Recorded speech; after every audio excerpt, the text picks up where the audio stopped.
Minister, നമുക്കിനി ചൂരൽമലയിലേക്ക് വന്നാൽ മുണ്ടക്കൈ ചൂരൽമലയിലെ ഒരുപാട് ആളുകളുമായി നമ്മൾ സംസാരിച്ചു. ഇന്നലെ മിനിസ്റ്ററുടെ കോൾ ഞാൻ കണ്ടു. പക്ഷേ വൈകുന്നേരം ഞാനൊരു പ്രധാനപ്പെട്ട മീറ്റിങ്ങിലായിപ്പോയതുകൊണ്ടാണ് എനിക്ക് തിരിച്ച് മിനിസ്റ്റർ വിളിക്കാഞ്ഞത്. പിന്നെ വിളിച്ചപ്പോൾ ഞാൻ ഇറങ്ങിയപ്പോൾ അർദ്ധരാത്രിയായി പോവുകയും ചെയ്തു.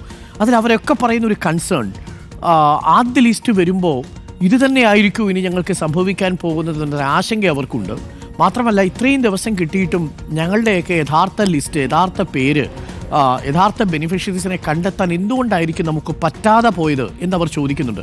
അതൊരു ജെനുവിൻ ചോദ്യമായി എനിക്കും തോന്നി മിനിസ്റ്റർ.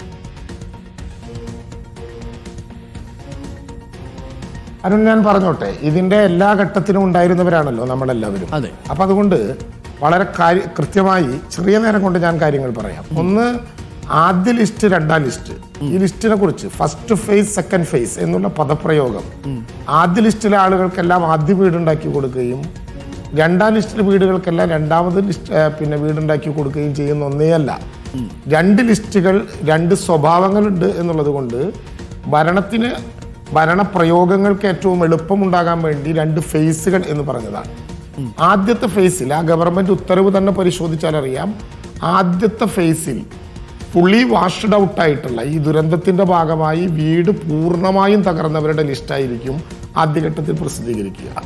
അതിൽ നേരത്തെ നമ്മളെല്ലാവരും ചർച്ച ചെയ്തിരുന്ന ഒരു പ്രശ്നമുള്ളത് കൊണ്ട് ഒരു ആശയം കൂടി അതിൽ ഉൾപ്പെടുത്തിയിട്ടുണ്ട്. അതെന്താ എന്ന് വെച്ചാൽ, പൂർണ്ണമായും വീട് തകർന്നവർ എന്ന് പറഞ്ഞാൽ ഉടമസ്ഥന്മാരായ ആളുകൾ മാത്രമല്ല, അവിടെ ദീർഘകാലമായി വാടകയ്ക്ക് താമസിക്കുന്നവർ, ലയങ്ങളിൽ താമസിച്ച ലയങ്ങൾ നഷ്ടപ്പെട്ടവർ, ഈ മൂന്ന് പേരും ഉൾപ്പെടെ പൂർണ്ണമായി വാഷ്ഡ് ഔട്ടായ ആളുകളുടെ ലിസ്റ്റാണ് ഒന്നാമത്തെ ലിസ്റ്റായി പ്രസിദ്ധീകരിക്കുന്നത്. ആ ലിസ്റ്റ് പ്രസിദ്ധീകരിക്കാൻ ഒരു ഫോം ഉണ്ടായിരുന്നു. അതായത് ജില്ലാ ഭരണകൂടം, റവന്യൂ മാത്രമല്ല, ജില്ലാ ഭരണകൂടം എന്ന് പറഞ്ഞാൽ വിവിധങ്ങളായ വകുപ്പുകളെ കൂട്ടിച്ചേർത്തുകൊണ്ട് അതിൽ റേഷൻ കാർഡിന്റെ വിശദാംശങ്ങളുണ്ട്, തദ്ദേശ സ്വയംഭരണ വകുപ്പ് ഇറക്കിയിട്ടുള്ള വിശദാംശങ്ങളുണ്ട്. ഇതെല്ലാം കൂട്ടി തയ്യാറാക്കിയ ഒരു ലിസ്റ്റും മേപ്പാടി ഗ്രാമപഞ്ചായത്ത് തയ്യാറാക്കിയ ഒരു ലിസ്റ്റും കൺസോൾഡേറ്റ് ചെയ്ത് പൂർണ്ണമായും വീടില്ലാത്തവരുടെ ലിസ്റ്റ് ജില്ലാ കളക്ടർ ചെയർമാനും ജില്ലാ പഞ്ചായത്ത് പ്രസിഡന്റ് വൈസ് ചെയർമാനും വിവിധ വകുപ്പുകളിലെ പ്രതിനിധികൾ അംഗങ്ങളുമായിട്ടുള്ള DDMA പരിശോധിച്ച് കരടായി പുറത്തിറക്കണം. ആ ലിസ്റ്റ് ആ ഘട്ടത്തിൽ ഒരു കാരണവശാലും സർക്കാർ കാണേണ്ടതില്ല, കാണുകയും ചെയ്തിട്ടില്ല. കാരണം അത് DDMAയുടെ സ്വതന്ത്രമായിട്ടുള്ള അധികാരമാണ്.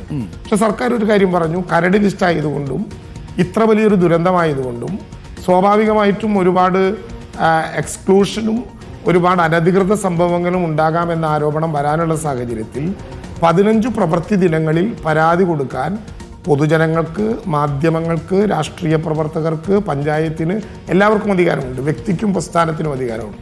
അത് ഉൾപ്പെടുത്താനുള്ള രേഖകളോടെ കൊടുക്കാം, ഒഴിവാക്കപ്പെടേണ്ട അനർഹരുടെ വിശദാംശങ്ങൾ കൊടുക്കാം. വെള്ളാമല വില്ലേജ് ഓഫീസിലും മേപ്പാടി ഗ്രാമപഞ്ചായത്ത് ഓഫീസിലും പ്രത്യേക ഹെൽപ്പ് ഡെസ്കുകൾ, വൈത്തിരി താലൂക്കിൽ ഈ പരാതികൾ നേരിട്ട് സ്വീകരിക്കും. സബ് കളക്ടറുടെ മെയിൽ അഡ്രസ്സ്, ഞാനൊന്ന് പറഞ്ഞോട്ടെ, ഒരു ചെറിയ സമയം വേണ്ടു, ഇതെല്ലാം കൃത്യമായി പറഞ്ഞതുകൊണ്ടാണ് ഞാൻ പറഞ്ഞത്. ഈ പരാതികൾ സബ് കളക്ടറുടെ നേതൃത്വത്തിൽ ഒരു വിദഗ്ധ സംഘം, ഉന്നത സംഘം അന്വേഷിച്ച് വീണ്ടും DDMA തന്നെ ചർച്ച ചെയ്ത് പുറത്തിറക്കും. അതിലിത് പൂർണ്ണമാകും എന്നാണ് എൻ്റെ വിശ്വാസം. ഏതെങ്കിലും വിധത്തിൽ ഡബിളിംഗ് ഉണ്ടായ സംഭവം ഒരു കാരണവശാലും അംഗീകരിക്കാൻ പെടുന്നതല്ല. അതിലുണ്ടായ കുറവുകൾ എന്ത് എന്നതിനെ സംബന്ധിച്ച് ജില്ലാ കളക്ടറോട് ഞാനൊരു റിപ്പോർട്ട് ആവശ്യപ്പെട്ടിട്ടുണ്ട്. ആളുകൾ ഭയചകിതരാകേണ്ട, എല്ലാവരുടെയും ലിസ്റ്റ് രണ്ടാമത് തെളിമയോടെ പുറത്തിറക്കുന്ന ഫൈനൽ ലിസ്റ്റിൽ ഉണ്ടാകും. എന്നിട്ടും പെട്ടില്ലെങ്കിൽ സർക്കാർ അക്കാര്യത്തിൽ ഇടപെട്ട് മുഴുവൻ ആളുകളെയും ഉൾപ്പെടും. രണ്ടാമത്തെ പ്രശ്നം,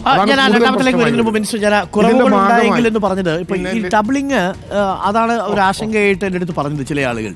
ഈ ഇരട്ടിപ്പുകളെങ്കിലും ഒഴിവാക്കേണ്ടതല്ലേ, വളരെ ജാഗ്രതയോട് കൂടിയല്ലേ അങ്ങനെ ഒരു റിപ്പോർട്ട് തയ്യാറാക്കേണ്ടത്. അപ്പൊ അതിനകത്തൊരു കെയർലെസ്നെസ് സംഭവിച്ചിട്ടുണ്ടോ, ഒരു വീഴ്ച സംഭവിച്ചിട്ടുണ്ടോ എന്നുള്ളതാണ്. ഞാൻ പറഞ്ഞല്ലോ, അതിൽ ജില്ലാ കളക്ടറുടെ റിപ്പോർട്ട് അക്കാര്യത്തിൽ ഞങ്ങൾ ആവശ്യപ്പെട്ടിട്ടുണ്ട്. ഏതെങ്കിലും വിധത്തിലുള്ള വീഴ്ചയുണ്ടോ എന്ന് സൂക്ഷ്മമായി പരിശോധിക്കുന്നുണ്ട്.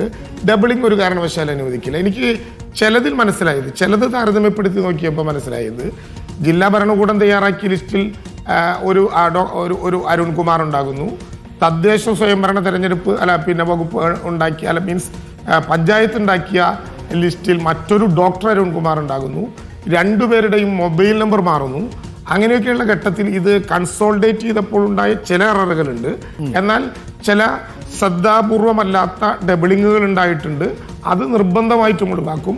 അതിൽ ആർക്കെങ്കിലും തെറ്റുപറ്റിയിട്ടുണ്ടെങ്കിൽ നിർബന്ധമായ പരിശോധനയ്ക്ക് വിധേയമാകും.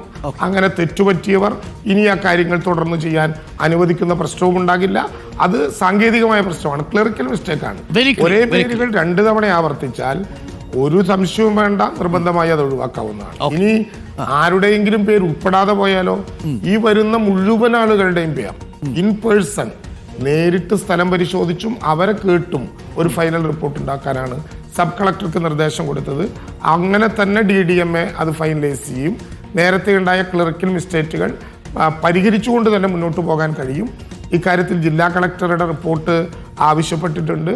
തെറ്റേതെങ്കിലും ഉണ്ടായിട്ടുണ്ടെങ്കിൽ അത്തരം ആളുകൾ ഇനി തുടർന്നുള്ള ആ പ്രവർത്തനങ്ങൾ ഉണ്ടാകില്ല. അത് വളരെ കൃത്യമായി ഞങ്ങൾ പരിശോധിച്ച് ആവശ്യമായ കാര്യങ്ങൾ നടത്തുകയും ചെയ്യും. ഓക്കെ.